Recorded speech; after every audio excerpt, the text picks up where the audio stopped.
मुठभेड़ में सुरक्षा बल ने 3 आतंकी को मार गिराया है। जी हां, सोमवार सुबह से ही दोनों ही तरफ से गोलीबारी जारी थी और मारे गए आतंकी के पास से भारी मात्रा में हथियार और गोला बारूद बरामद भी किए गए हैं। ऐसा माना जा रहा है कि यह आतंकियों का वही ग्रुप है जिसने सोमवार को सेना की गाड़ी पर हमला किया था। तो वहीं सेना का ऑपरेशन अभी भी जारी है। पूरे इलाके में सर्च ऑपरेशन चलाया जा रहा है। एनएसजी ने भी मोर्चा संभाल लिया है। बड़ी खबर जम्मू कश्मीर के अखनूर से दिखा रहे हैं और ये 3 तस्वीरें आप देखिए। सर्च ऑपरेशन करते हुए तमाम गाड़ियां गश्त करते हुए आतंकियों से मुठभेड़ की ये सीधे तस्वीरें हैं। 5 तस्वीरें, एक आतंकी को ढेर कर दिया गया है, वो तस्वीर भी हम आपको दिखा रहे हैं। बड़ी खेप में उन आतंकियों के पास से कई सारे हथियार और बम भी दस्तयाब किए गए हैं। बीएमपी 2 टैंक यहां पर तैनात कर दिया गया। टैंक की तैनाती भी यहां पर इलाके में कर दी गई है। एनएसजी ने मोर्चा संभाल लिया है। सेना की गाड़ी पर सोमवार को जो हमला किया गया था वो तस्वीरें और यहीं से शुरू हुई पूरी जो ये आतंकी का खेल था वो यहीं से शुरू हुआ। सेना की गाड़ी पर जब घात लगाए आतंकियों ने पीछे से हमला किया जिसमें हमारे कुछ जवान घायल हो गए थे। उसके बाद से सर्च ऑपरेशन पूरे इलाके में घेराबंदी करके चलाया जा रहा था और आज आतंकियों को ढेर भी किया गया। एक आतंकी ढेर है जिसके यहाँ से कई सारे सामान भी बरामद किए गए हैं।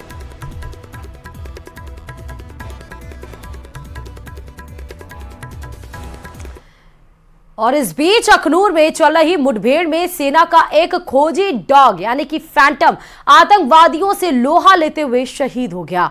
आतंकवादियों ने सोमवार को सेना की गाड़ी पर हमला किया था और यही फैंटम डॉग है जो लगाया गया था ताकि आतंकियों को जहां पर भी वो छुप कर बैठे हैं उन तक ये पहुंच जाए।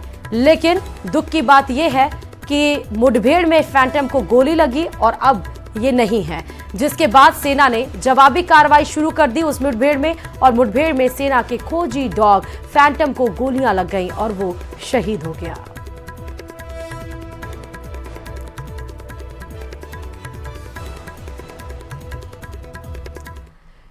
और ये भी बड़ी खबर आपको बताते चले कि भारतीय और चीनी सेना के बीच पूर्वी लद्दाख सेक्टर के देपसांग मैदान और डेमचोक में डिसएंगेजमेंट यानी कि दोनों देशों की सेनाओं के पीछे हटने की प्रक्रिया जारी है। भारत और चीन के सैनिकों की एलएसी से वापसी की प्रक्रिया 80 से 90% पूरी हो गई है। उस प्रक्रिया में सभी प्रकार के बुनियादी ढांचे को हटाना और दोनों पक्षों के द्वारा सैनिकों को पीछे से हटाना शामिल है। रक्षा सूत्रों के मुताबिक आज डिसएंगेजमेंट प्रोसेस पूरा हो जाएगा और इन दोनों क्षेत्रों में भारत और चीन अप्रैल 2020 के पहले वाली स्थिति बहाल करने और पेट्रोलिंग शुरू करने के लिए एक समझौते पर पहुंच चुके हैं।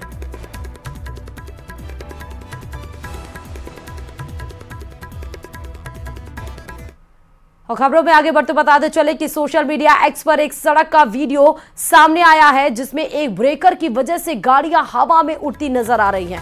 तस्वीरें आपको दिखा रहे हैं। हरियाणा के गुरुग्राम की सीधे स्पीड ब्रेकर की यह कहानी है। देखिए कैसे सोशल मीडिया पर तस्वीर वायरल हो रही है।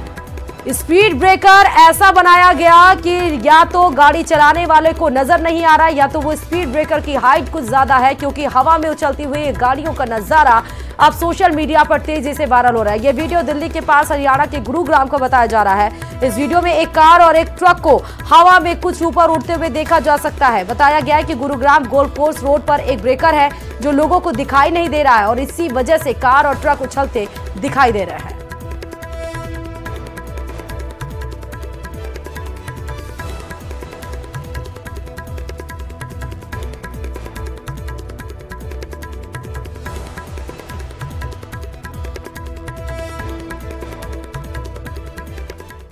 शिवपुरी से यह खबर है। दर्दनाक हादसा सामने आया है शिवपुरी से, जहां नेशनल हाईवे पर ट्रक में अचानक आग लग गई और खूबत घाटी के पास हुए इस हादसे में ट्रक ड्राइवर और क्लीनर दोनों ही जल गए और उनकी दर्दनाक मौत हो गई।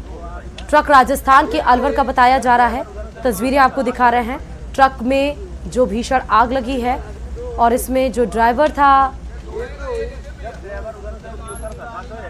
वो इसमें जल गया और जो क्लीनर था दोनों की इस ट्रक हादसे में मौत हो गई है। किस तरह आग की लपटें आप देखिए ट्रक को अपने पूरे जद में ले चुकी हैं। अलवर का ये ट्रक बताया जा रहा है।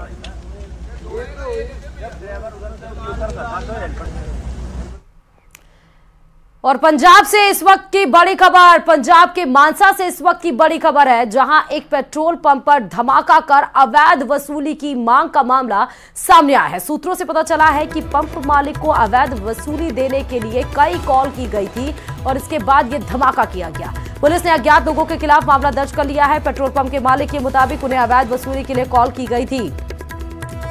तो पेट्रोल पंप पे ये धमाके की तस्वीर देखिए। पहले अवैध वसूली को लेकर कॉल आई थी और उसके बाद पेट्रोल पंप पर धमाका किया गया। पंजाब के मानसा से ये बड़ी खबर आपको बता रहे हैं।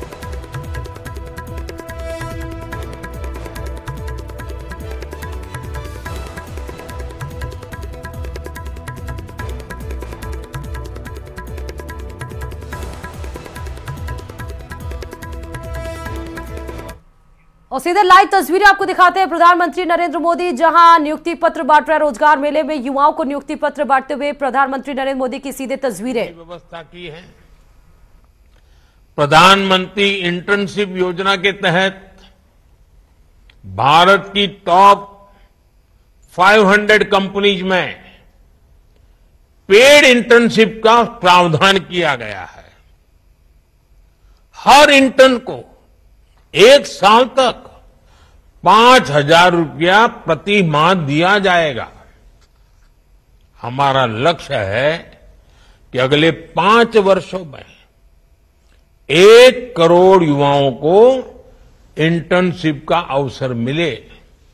इससे युवाओं को अलग अलग सेक्टर्स में रियल लाइफ बिजनेस एनवायरनमेंट से जुड़ने का मौका मिलेगा।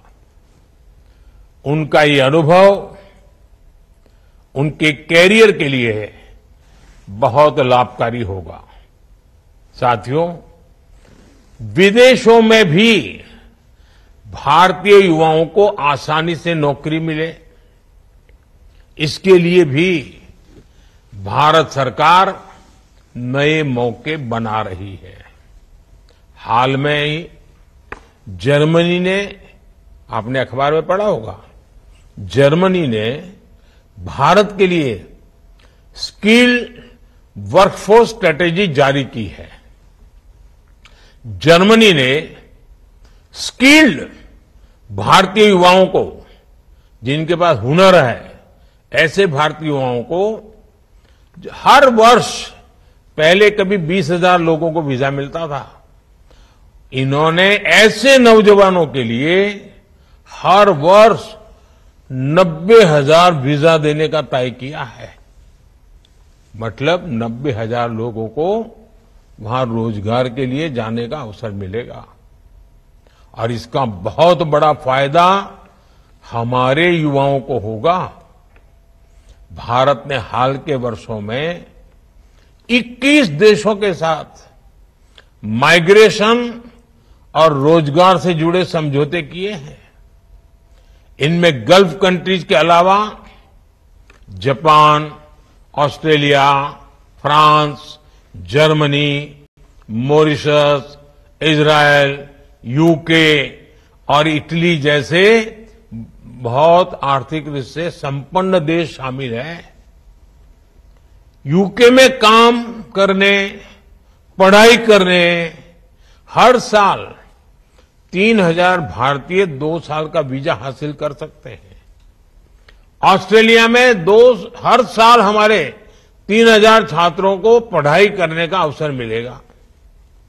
भारत का टैलेंट भारत की प्रगति ही नहीं, बल्कि विश्व की प्रगति में भी बढ़ चढ़ करके उसका हिस्सा बढ़ता जा रहा है और हम इस दिशा में आगे बढ़ रहे हैं। साथियों, आज सरकार की भूमिका एक ऐसा आधुनिक सिस्टम तैयार करने की है जहां हर युवा को अवसर मिले और वो अपनी एस्पिरेशंस को पूरा कर सके। इसलिए आप चाहे जिस पद पर हो, आपका लक्ष्य यही होना चाहिए कि युवाओं को, नागरिकों को ज्यादा से ज्यादा सहूलियत मिले। साथियों, आपको सरकारी नौकरी मिलने में देश के टैक्स पेयर और नागरिकों का अहम योगदान है। हम अपने नागरिकों की वजह से हैं, हम जो कुछ भी हैं देश के नागरिकों के कारण है। हमें जो अवसर मिल रहे हैं उनके कारण मिल रहे हैं और नागरिकों की सेवा के लिए ही हमें ये नियुक्ति मिली है।